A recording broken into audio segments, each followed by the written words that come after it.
Hello friends, हम लोग कक्षा 11वीं एनसीईआरटी जीव विज्ञान के 5वें अध्याय को पढ़ रहे हैं, पुष्पी पादपों की आकारिकी। इसके पिछले 2 वीडियोस में मैंने आपको जड़, तना, पत्ती और पुष्पक्रम इनकी संरचनाएं बता दी हैं। अब हम इसको आगे बढ़ा रहे हैं। ये है पुष्प, ठीक है, फ्लावर। तो जैसा मैंने पिछले वीडियोज़ में बताए हैं कि पुष्प का विकास उसी कलिका से होता है जिस कलिका से शाखा का विकास होता है।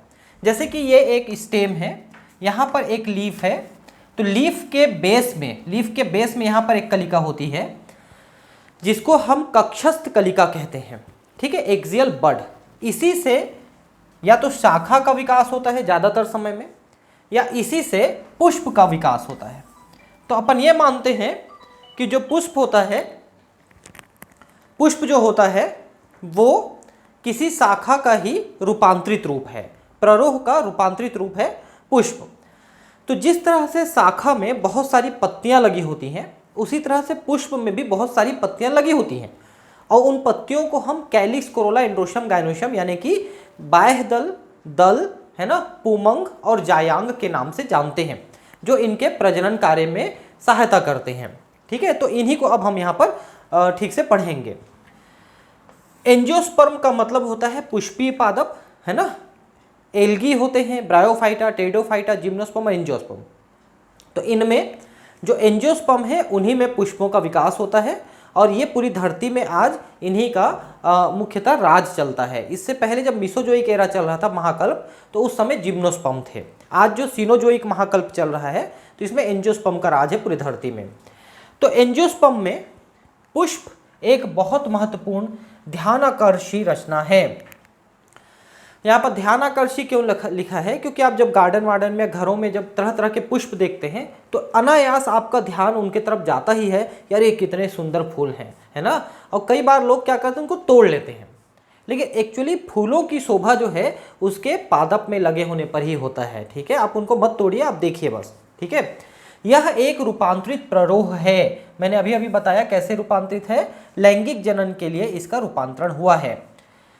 एक प्रारूपी फूल में विभिन्न प्रकार के विन्यास होते हैं जो क्रमानुसार फूले हुए पुष्पावृंत, जिसे पुष्पासन कहते हैं, पर लगे होते हैं। यह है कैलिक्स, कोरोला, पुमंग तथा जायांग। देखिए यहाँ पर एक शब्द लिखा है जिसको कहते हैं पुष्पासन, इंग्लिश में थैलेमस।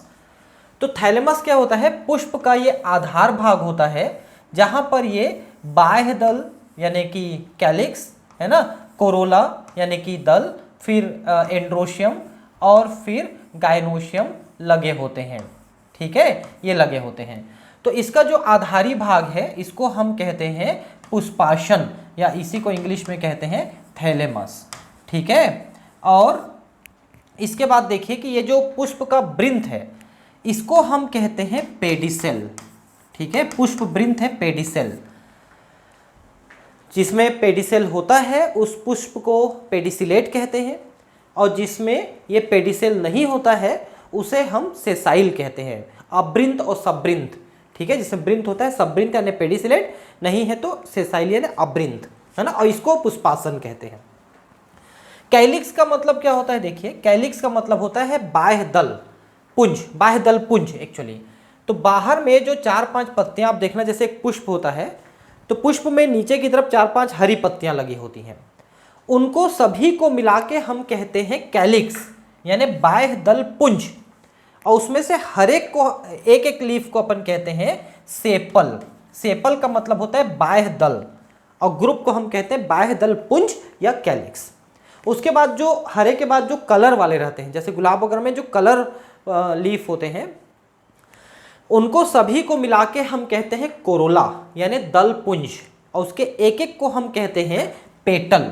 पेटल का मतलब होता है दल।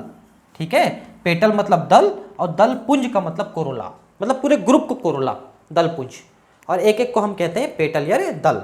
उसके बाद पुमंग है, तो एक एक को हम कहते हैं स्टेमेन। ठीक है, हर एक को स्टेमेन कहेंगे, पुमंग। और इसके 4, 5, 10, 15 जितने भी ग्रुप हैं उन सभी को मिला के हम कहते हैं पुंकेशर यानी एंड्रोशियम। देखिए, इंग्लिश हिंदी दोनों में बता रहा हूं ताकि आप समझ सको, क्योंकि आगे मेडिकल में अगर आपको जाना है तो थोड़ा बहुत तो आपको इंग्लिश आना चाहिए, नहीं तो मेडिकल की इंग्लिश की बुक आप कैसे पढ़ेंगे, है ना। तो वो थोड़ा थोड़ा इंग्लिश आपको आता रहेगा। मेरे चैनल में पिछले 400 वीडियोज़ में मैंने इसको इंग्लिश में लिख करके पढ़ाया है, हिंदी में ही पढ़ाया है लेकिन इंग्लिश में लिख के पढ़ाया है। तो अगर आप उन वीडियोज़ को भी देखना शुरू करें तो आपकी इंग्लिश धीरे धीरे ठीक हो जाएगी मेडिकल फील्ड के लायक, है ना। तो मैं आपको ये बता रहा था कि जो पुमंग है, एक एक को हम कहते हैं पुमंग, उसके समूह को हम कहते हैं पुंकेसर। इंग्लिश में एक एक को हम कहते हैं स्टेमेन और उसके समूह को हम कहते हैं एंड्रोशियम। ठीक, अब ये आ गई गायनोशियम। देखिए, जिसको अपन यहाँ पर जायांग कह रहे हैं, बिल्कुल सही है। एक को हम जायांग कहते हैं, इसके समूह को अपन स्त्री केशर कहते हैं। ठीक है, स्त्री केशर। इंग्लिश में क्या कहते हैं, एक को हम कहते हैं कार्पेल, कार्पेल या इसी को हम कहते हैं पिस्टिल। ठीक है, एक को, और उसके ग्रुप को हम कहते हैं गायनोशियम। मैंने दोनों चीजें यहां पर बताई आपको, है ना। एक को जायांग, ग्रुप को स्त्रीकेशर, जायांग को कार्पेल पिस्टिल या स्त्रीकेशर को गायनोशियम। तो जनरली क्या होता है, देखिए कि जब पुमंग एक से ज्यादा होते हैं, जिसको पुंकेसर कहेंगे फिर, तो वो तो अलग अलग आपको स्पष्ट रूप से दिखेंगे। लेकिन अगर जायांग एक से ज्यादा हैं तो जनरली पुष्पों में सभी जायांग मिलकर के एक ही बन जाते हैं। तो जनरली पुष्प के अंदर जायांग तो एक ही दिखेंगे आपको। हाँ, उसका टीएस वगैरह काट के देखेंगे तो कई चेंबर अंदर में दिखते हैं जिसको लोक्यूल्स कहते हैं, तो फिर आपको एक से ज़्यादा होंगे ऐसा अंदाज हो सकता है। या फिर जब पुष्प का विकास होता है तो एकदम बारीकी से विकास के समय अध्ययन करोगे तब जाके आपको समझ में आएगा कि एक्चुअली जायांग इसमें एक से ज़्यादा थे जो आपस में जुड़ करके एक हो गए हैं। लेकिन ज़्यादातर पुमंग जो हैं अलग अलग दिख जाएंगे, कम से कम उसके ऊपरी हिस्से एंथर तो अलग दिख ही जाते हैं ज़्यादातर में। ठीक है, ऐसा हो जाता है। ठीक है, तो मेरे हिसाब से अब आपको पुष्पों के जो अंग हैं थोड़े थोड़े समझ में आने चालू हो गए होंगे। कैलिक्स तथा कोरोला सहायक अंग हैं, जबकि पुमंग तथा जायांग लैंगिक अंग हैं। देखिए, बाहर के जो दो ग्रुप हैं एक्चुअली इनको फ्लोरल वर्ल कहते हैं, पुष्प चक्र कहते हैं। पुष्प चक्र किसको कहते हैं, जो जितने भी कैलिक्स, कोरोला, एंड्रोशियम, गायनोशियम में से चक्र में लगे होते हैं ना पुष्प में, इसलिए उसको पुष्प चक्र कहते हैं, फ्लोरल वर्ल्स। तो उसमें क्या है, देखिए बाहर का जो कैलिक्स है वो क्या काम करता है कि जब फूल कलिका रूप में रहती है, बड के रूप में रहती है, तो उसको पूरा ऐसे बंद करके रखती है, बाद में ऐसे खुल जाती है। तो बंद करके रख करके उसकी सुरक्षा करता है, उसको सूखने वगैरह से बचाता है। ठीक है, उसके बाद फिर कोरोला की बात आती है। तो कोरोला जनरली ऐसे जब खुल जाती है तो कलर्ड फूल है अगर, तो इंसेक्ट वगैरह को जो पॉलिनेशन में, परागण में मदद करते हैं, उनको बुलाने में वो मदद करता है। तो ये कुछ सुरक्षा कर सकते हैं, कुछ पॉलिनेशन में मदद कर सकते हैं, लेकिन एक्चुअली लैंगिक प्रजनन करने का काम पुमंग और जायांग करते हैं, इसलिए वो आवश्यक अंग कहलाते हैं। पुमंग और जायांग आवश्यक अंग है, जबकि कैलिक्स और कोरोला जो हैं वो सहायक अंग हैं। वो नहीं रहेंगे तो भी काम चल सकता है, लेकिन पुमंग जायांग नहीं रहेंगे तो काम नहीं चलेगा। कुछ फूलों जैसे प्याज में कैलिक्स तथा कोरोला में कोई अंतर नहीं होता, इसे परिदल पुंज या पेरियंथ कहते हैं। अब देखिए ध्यान से, जैसे अभी आपने कहा था कि कैलिक्स हरे रंग का, कोरोला जनरली कलर्ड वाले होते हैं, अलग अलग होते हैं, कैलिक्स कोरोला अलग अलग होते हैं। लेकिन प्याज वगैरह में आप देखोगे कैलिक्स कोरोला की जगह में 5-6 जो है, 6 जो है विशेषकर 6 पत्तियां एक जैसे दिखेंगे आपको, उसमें कैलिक्स कोरोला अलग अलग आपको समझ में नहीं आएगा। तो वहां पर कैलिक्स कोरोला के जगह हम कहते हैं पेरियंथ, पेरियंथ कहते हैं, है ना। जैसे वहां पर कैलिक्स, ये कैलिक्स से कोरोला कह रहे थे ना ग्रुप को पूरा, वैसे ही ग्रुप को पेरियंथ कहते हैं। और जैसे आपने एक एक को यहाँ पर सेपल और पेटल कहा था, एक एक पत्ती को कहा था ना, देखिए ध्यान से फिर से बता दे रहा हूं मैं आपको। बाहर में जो है कैलिक्स, कैलिक्स के एक एक पत्ती को सेपल कहते हैं और पूरे 4-5 पत्तियों को मिला के कैलिक्स कहते हैं, पता है ना आपको। वैसे ही कलर वाले में एक एक पत्ती को पेटल और इनको सभी को मिलाकर के कोरोला कहते हैं। लेकिन जब ये दोनों एक जैसे दिखते हैं तो सभी को मिला के पेरियंथ कहते हैं और उसकी एक एक पत्ती को टेपल कहते हैं। इसको यहां पर नहीं लिखा है, समझ में आया बात को।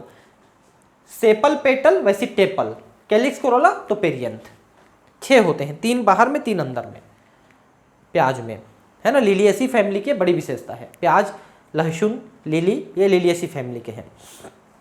तो पेरियंथ होता है इसको, परिदल पुंज कहते हैं पेरियंथ, ठीक है। और एक एक पत्ती को टेपल कहते हैं। जब फूल में पुंकेसर तथा पुमंग दोनों ही होते हैं तब उसे, ये फिर से गलत लिख दिया है, जब फूल में पुंकेसर और पुमंग दोनों ही होते हैं लिख दिया है, गलत लिख दिया है। देखिए मैं आपको बताता हूँ, जब फूल में स्त्री केसर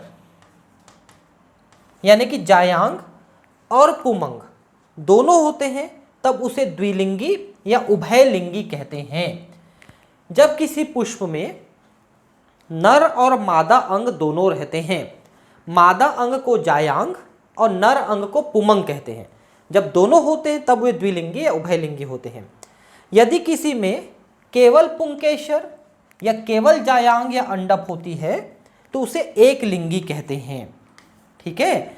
अब यहाँ पर एक चीज़ और मैं उस समय पिछले वीडियोस में बताया हूँ आपको कि जब किसी में दोनों लिंग पाया जाता है तो उसे उभयलिंगी, द्विलिंगी या फिर एक लिंगाश्रयी कहते हैं। जब आप लिंगाश्रयी कहेंगे ना तो नाम उलट जाता है। जैसे द्विलिंगी, जिसके पास दोनों लिंग है वो आश्रित है अकेले एक पे, इसलिए एक लिंगाश्रयी।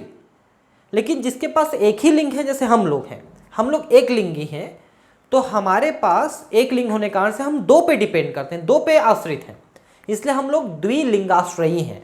डायोसियस द्विलिंगाश्रयी है, एक लिंगी लेकिन आश्रित है दो पे, इसलिए द्विलिंगाश्रयी। जिनके पास दोनों लिंग है वो आश्रित अकेले पे है, इसलिए एक लिंगाश्रयी, ऐसे पुष्प, ठीक है। तो जिनके पास दोनों है द्विलिंगी या एक लिंगाश्रयी, जिनके पास एक ही है वो एक लिंगी या द्विलिंगाश्रयी, ऐसा है इसका मतलब। अब सममिति, सममिति में तीन प्रकार की सममिति हो सकती है। एक होती है त्रिज्या सममिति, जिसको अपन एक्टिनोमार्फिक या नियमित कहते हैं। दूसरा रहता है एक व्यास सममिति या द्विपार्श्विक बाइलेटरल सिमेट्री। देखिए,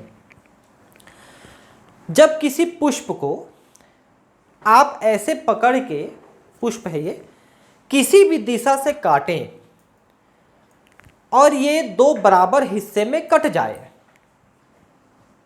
तो ऐसे को हम कहेंगे त्रिज्या सममित, एक्टिनोमार्फिक, ठीक है। ये रेडियल सिमेट्री है, जैसे कि स्टार फिश में होता है रेडियल सिमेट्री, त्रिज्या सममित, ठीक है।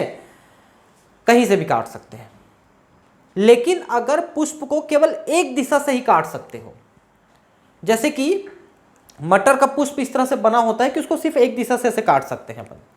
यहाँ पर मैं फूल का वो पिक्चर लगाना भूल गया, नहीं तो मैं आपको दिखाता इसको, कोई बात नहीं है, मैं आपको ऐसे ही समझा दे रहा हूँ, है ना। जब पुष्प को, जैसे हमारा शरीर देखिए, मानव शरीर को केवल ऐसे काटेंगे बीच से तभी ये दो बराबर भाग में कट सकता है, जिसमें सारे अंग बराबर बटेंगे, ठीक है। और बाकी कहीं से काटेंगे तो नहीं कटेगा। तो ऐसे शरीर को हम कहते हैं, या ऐसे पुष्प को हम कहेंगे एक व्यास सममित यानी जाइगोमार्फिक, बाइलेटरल सिमेट्री, द्विपार्श्व सममित। बाइलेटरल सिमेट्री का हिंदी होता है द्विपार्श्व सममित, सिर्फ एक जगह से काट सकते हैं, ठीक है। इसको एक व्यास सममित यानी जाइगोमार्फिक इंग्लिश में, ठीक है, जाइगोमार्फिक कहते हैं। और ये त्रिज्या सममित को एक्टिनोमार्फिक कहते हैं, कहीं से भी काट सकते हैं। जैसे आप ये ले लीजिए रोज़ का प्लांट, रोज़ का फूल, उसको आप कहीं से भी काटिए, दो बराबर भाग में कट जाएगा वो, ठीक है। लेकिन मटर के फूल को नहीं काट सकते। जब किसी फूल को दो बराबर भागों में विभक्त किया जा सकता है तब उसे त्रिज्या सममित कहते हैं, कहीं से भी, है ना, काट सकते हैं तब उसे त्रिज्या सममित। सरसों, धतूरा, मिर्च। लेकिन जब फूल केवल एक विशेष ऊर्ध्वाधर समतल से ही दो समान भागों में विभक्त किया जा सकता है तो उसे एक व्यास सममित कहते हैं, केवल एक दिशा से काट सकते हैं। जैसे मटर है, गुलमोहर है, सेम है, केशिया फिस्टुला, केशिया फिस्टुला यानी अमलतास, ठीक है, ऐसा है। जब कोई फूल बीच से किसी भी ऊर्ध्वाधर समतल से दो बराबर भागों में नहीं कट सकता है तो उसे असममित या अनियमित कहते हैं। जैसे केना का पुष्प है, केना। केना क्या होता है? ये जो है मैं आपको एक मिनट में फ़ोटो दिखाता हूँ। स्क्रीन रिकॉर्ड वालों को तो ये फ़ोटो नहीं दिखेगा, ठीक है, आपको दिख सकता है केना का पुष्प, ठीक है। तो मैं आपको दिखा रहा हूँ, आप अगर स्क्रीन रिकॉर्ड देख रहे हैं तो कृपया आप मेरा ये फ्रंट वीडियो वाला रिकॉर्ड देखें तो आपको केना का पुष्प मैं आपको दिखा सकता हूँ।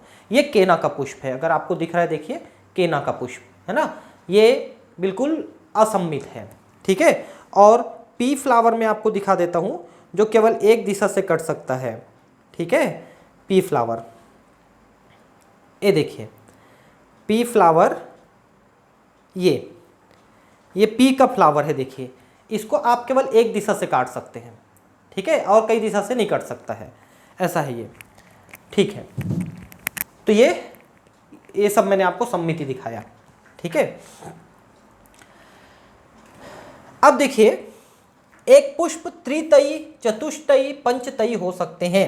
अब इनका क्या मतलब है, जैसे कैलिस कोरोला, एंड्रोशियम, गायनोशियम के में अगर आप सेपल, पेटल, पुमंग, जायांग की संख्या देखें तो अगर वो संख्या 3 या उसके गुणांक में हो, जैसे 3, 6, 9, 12 ऐसा हो तो हम उसे त्रितयी कहते हैं। मतलब जैसे 3 सेपल, 3 पेटल, 3 पुमंग, 3 जायांग या 6 या 9 ऐसा, तो त्रितयी।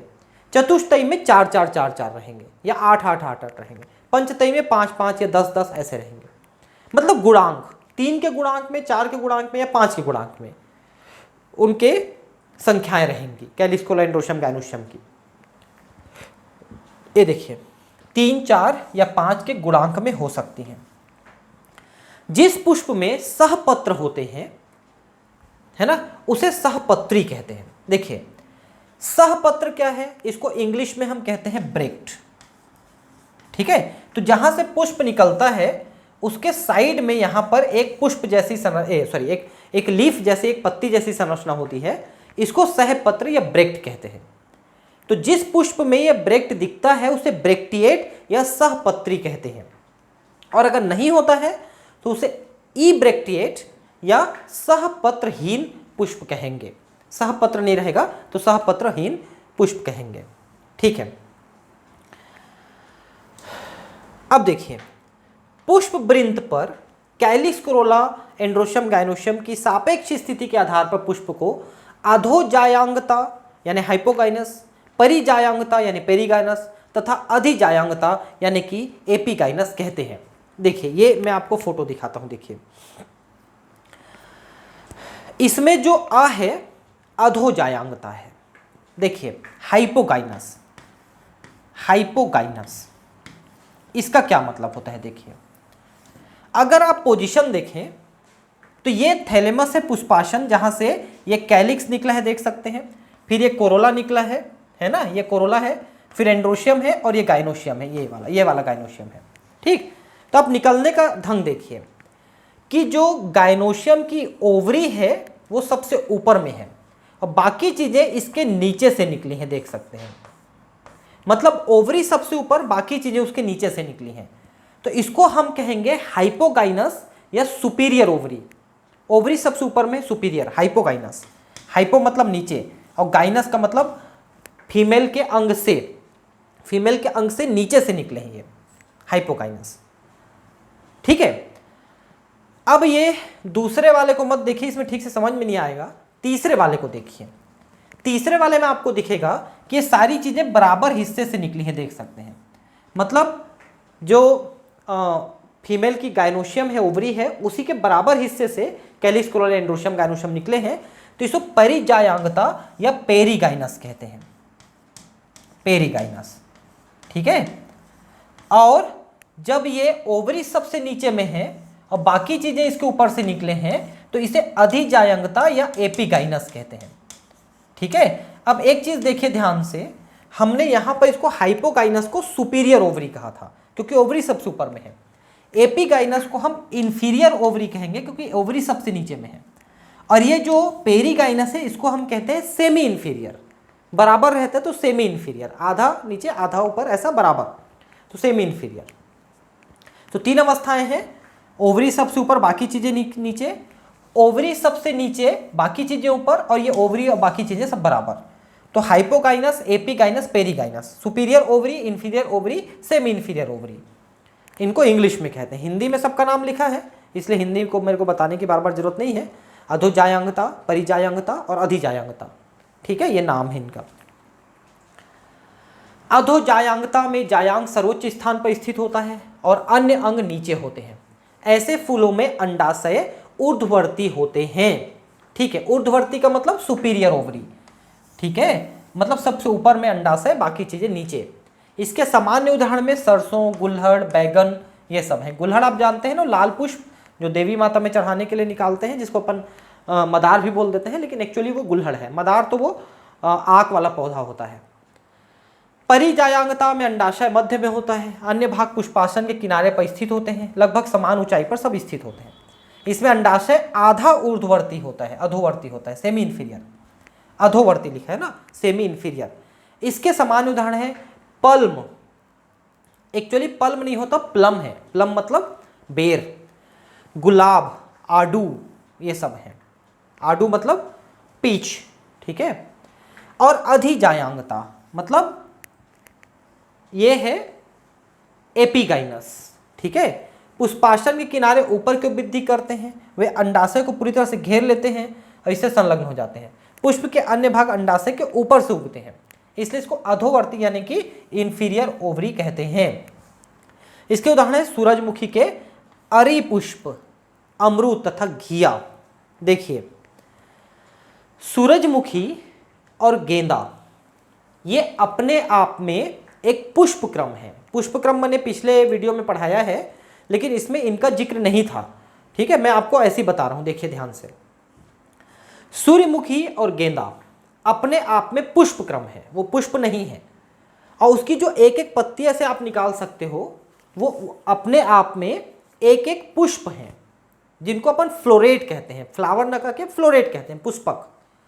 तो दो प्रकार के फ्लोरेट होते हैं उसमें, रे फ्लोरेट और डिस्क फ्लोरेट।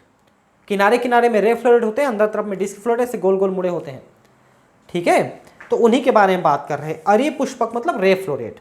अमरूद और घिया, घिया मतलब घिया तरोई, आप जानते हैं ना, है ना, ये जो लौकी और ये तरोई ये सब हैं, घिया तरोई वगैरह है ना, इसमें आते हैं।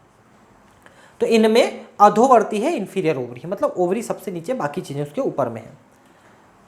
ठीक है, अब है पुष्प के भाग। ठीक है, तो पुष्प में 4 भाग होते हैं, जैसा मैंने कहा था, कैलिक्स, कोरोला, एंड्रोशियम, गायनोशियम, है ना। तो पहला है कैलिक्स। तो मैंने आपको बताया है कैलिक्स के बारे में कि सबसे बाहर ऐसे 4 या 5 होते हैं, हरी हरी पत्तियां नीचे लगी होती हैं, जो कलिका समय में पूरे ढक के रखती है। तो सभी 4-5 कलिका को मिला के कैलिक्स, और उसके एक एक लीफ को हम कहते हैं सेपल। ठीक है, बाह्य दल पुंज और बाह्य दल हिंदी में कहते हैं इसको। कैलिक्स पुष्प का सबसे बाहरी चक्र है। इसकी एक एक इकाई को बाह्य दल यानी कि सेपल कहते हैं। प्रायः बाह्य दल हरी पत्तियों की तरह होती हैं और कली की अवस्था में फूल की रक्षा करते हैं। कैलिक्स संयुक्त बाह्य दली अथवा पृथक बाह्य दली या मुक्त दली होते हैं। देखिए, और जो 4-5 पत्तियां हैं, अगर वो 4-5 पत्तियां अलग अलग हैं, तब तो हम उसे कहेंगे पृथक, यानी कि पॉलीसेपलस। पॉलीसेपलस इंग्लिश में कहते हैं, अगर अलग अलग हैं 4-5 पत्तियां तो। लेकिन अगर वो 4-5 पत्तियां आपस में जुड़ के एक हो जाते हैं, तब हम उसे गेमोसेपलस कहते हैं। गेमोसेपलस। ठीक है, गेमोसेपलस का मतलब होता है संयुक्त, आपस में जुड़ गए हैं, बाह्य दल संयुक्त हो गए हैं, जबकि उसमें पृथक है, बाह्य दल अलग अलग है। ठीक है, तो इस तरह से 2 प्रकार के कैलिक्स होते हैं, पॉलीसेपलस और गेमोसेपलस, 2 प्रकार के। अब है कोरोला। देखिए, कोरोला मैंने बताया था कि दूसरा चक्र है, जो ज़्यादातर कलर्ड वाले होते हैं वो कोरोला होते हैं, और इसकी एक एक पत्ती को हम कहते हैं पेटल यानी दल, और कोरोला को दल पुंज। ये दल पुंज है और एक एक को दल। तो कोरोला जो है दल का बना होता है, यानी कि पेटल्स का बना होता है, जो जनरली रंगीन होते हैं। दल प्रायः चमकीले रंगदार होते हैं, परागण के लिए कीटों को अपनी ओर आकर्षित करते हैं। कैलिक्स की तरह कोरोला भी संयुक्त दली अथवा पृथक दली हो सकते हैं। तो गेमोपेटलस और पॉलीपेटलस, यहां पर हमने कहा था गेमोसेपलस और पॉलीसेपलस, यहां पर हम कहेंगे गेमोपेटलस और पॉलीपेटलस। ठीक है, ऐसा है। पौधों में कोरोला की आकृति तथा रंग यहाँ पर बता रहा हूँ अभी, है ना, भिन्न भिन्न होता है। जहाँ तक आकृति का संबंध है, नलिकाकार, घंटाकार, कीप के आकार का, चक्राकार, कई प्रकार से हो सकते हैं। ये अलग अलग भाग को दिखाया है, आप देख सकते हैं, है ना। ये पुष्प वृंत है, नीचे पुष्प वृंत है एक्चुअली, और ये पुष्पासन है यहाँ पर, पुष्पासन इसको कहेंगे, पुष्पासन, ठीक है, जिसको अपन इंग्लिश में कहते हैं थैलेमस, थैलेमस, ठीक है। फिर सबसे बाहर हरे कलर की होती है कैलिक्स, जो इसमें ठीक से दिख नहीं रही है, यहीं पर हरी कलर की होती है, ये कैलिक्स अलग अलग निकाल दिया है, कैलिक्स है, जिसके एक एक को हम कहते हैं सेपल, ठीक है, सेपल, ठीक। ये अलग अलग हैं, तो पॉली एक में है तो गेमो। उसके बाद ये कलर्ड वाले हैं तो कोरोला, जिसके एक एक को हम कहते हैं पेटल, ठीक है, पेटल। उसके बाद पुमंग है, एक एक को पुमंग, बहुत सारे हैं तो पुंकेसर, यानी कि स्टेमेन और एंड्रोशियम।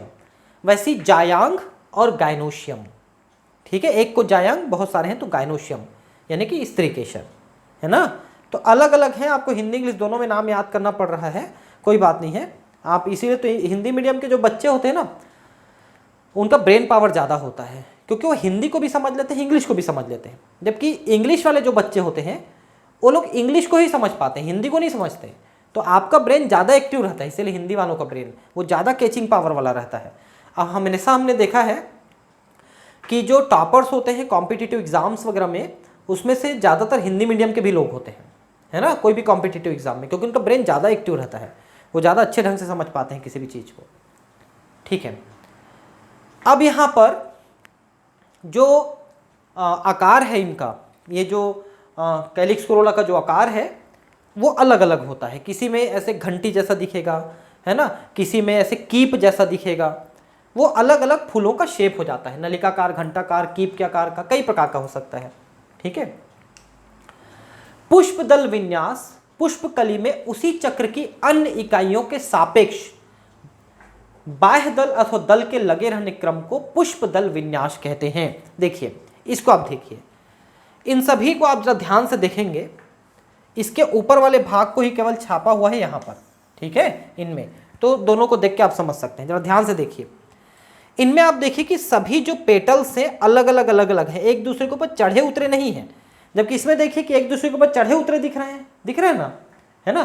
तो अब इनको ध्यान से देखेंगे, जो अलग अलग वाले हैं इनको हम हिंदी में कोर्स पर्सी, इंग्लिश में इसको वेलवेट कहते हैं, वेलवेट, ठीक है, वेलवेट, कोर्स पर्सी। दूसरे वाले में देखिए कि हर एक पेटल का एक सिरा दबा हुआ है, एक सिरा दबाया हुआ है, एक सिरा दबा हुआ है, एक सिरा दबाया हुआ है। ये देखिए, एक सिरा दबा है तो दूसरा सिरा दबाया है, एक सिरा दबा है तो दूसरा सिरा दबाया है, दबा है, दबाया है, दबा है, दबाया है, दबा है, दबाया, ऐसा। मतलब एक सिरा अंदर एक सिरा बाहर रहता है हर एक पेटल का। आप देख सकते हैं, इसमें आपको ठीक से समझ में आ रहा है, ये वाले में, इसमें भी समझ में आएगा, दोनों को देखिए। तो ऐसे को हम कहते हैं ट्विस्टेड या व्यावर्तित, इंग्लिश में कहते हैं ट्विस्टेड, जिसमें एक सिरा अंदर एक सिरा बाहर, सभी कैसे, ये आपको गुल्हड़ में अच्छे से दिखेगा, गुल्हड़, वो जो मदार जिसको बोलते हो गुल्हड़, उसमें। तीसरा आप देखिए, तीसरे वाले को हम कहते हैं कोर्छादी, यानी कि इसको इम्ब्रिकेट कहते हैं इंग्लिश में, इम्ब्रिकेट। इसमें जरा ध्यान से देखेंगे तो एक ऐसी पत्ती है जिसके दोनों सिरे बाहर रहते हैं, देखिए दोनों सिरे बाहर हैं, नहीं दबा हुआ है किसी से, और एक ऐसा है जिसके दोनों सिरे अंदर हैं, देखिए दोनों सिरे दबे हुए हैं, ये वाला देखिए। अब बाकी तीनों ट्विस्टेड हैं, है ना, जैसे इसमें हर एक ट्विस्टेड है, देखिए एक अंदर एक बाहर, एक अंदर एक बाहर, एक अंदर एक बाहर था ना, लेकिन इसमें ऐसा नहीं है।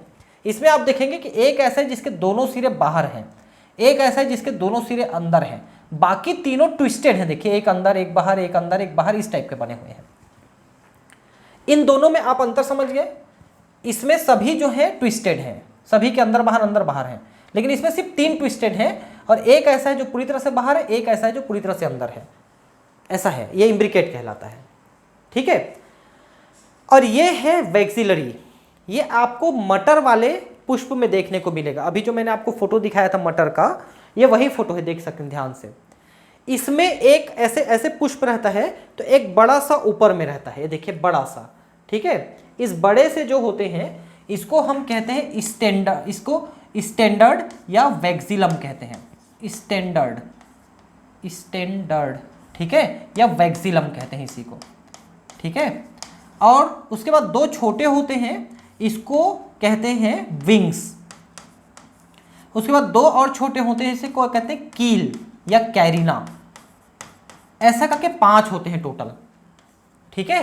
5 में एक बड़ा, उसके बाद 2 छोटे और 2 और छोटे, और आखिरी के 2 छोटे आपस में जुड़े होते हैं। तो सिर्फ यही गेम होते हैं, बाकी सब पॉलीसेप्लस है। तो ऐसे तितली जैसे स्ट्रक्चर बन जाता है। अभी मैंने आपको फोटो दिखाया भी था उसका, ठीक है। तो वही है ये वैक्सिलरी एस्टिवेशन। ये देखिए इस टाइप का रहता है, ये देखिए, है ना, ये दिख रहा होगा। अब स्क्रीन रिकॉर्ड में जो देख रहे हैं उनको ये लाइट गोल हो गई है, तो हमारा बोर्ड बंद हो गया है, कोई बात नहीं। तो हम इसको अब यहीं पर समाप्त करते हैं अपने क्लास को। अचानक से लाइट गोल हुआ तो बोर्ड बंद हो गया, हालांकि इन्वर्टर है लेकिन वो एक बार बोर्ड तो बंद ही हो गया, कोई बात नहीं है। तो इस तरह से ये वैक्सिलरी एस्टिवेशन है। तो ठीक है, हमारी क्लास लगभग काफ़ी समय के लिए हो चुकी है। तो अब हम इसको अब यहीं पर समाप्त करते हैं क्लास को, है ना। आप अगले क्लास में इसको आगे देखेंगे, ठीक है दोस्तों। फिर मिलते हैं अगले क्लास में, ठीक है। Thank you, bye.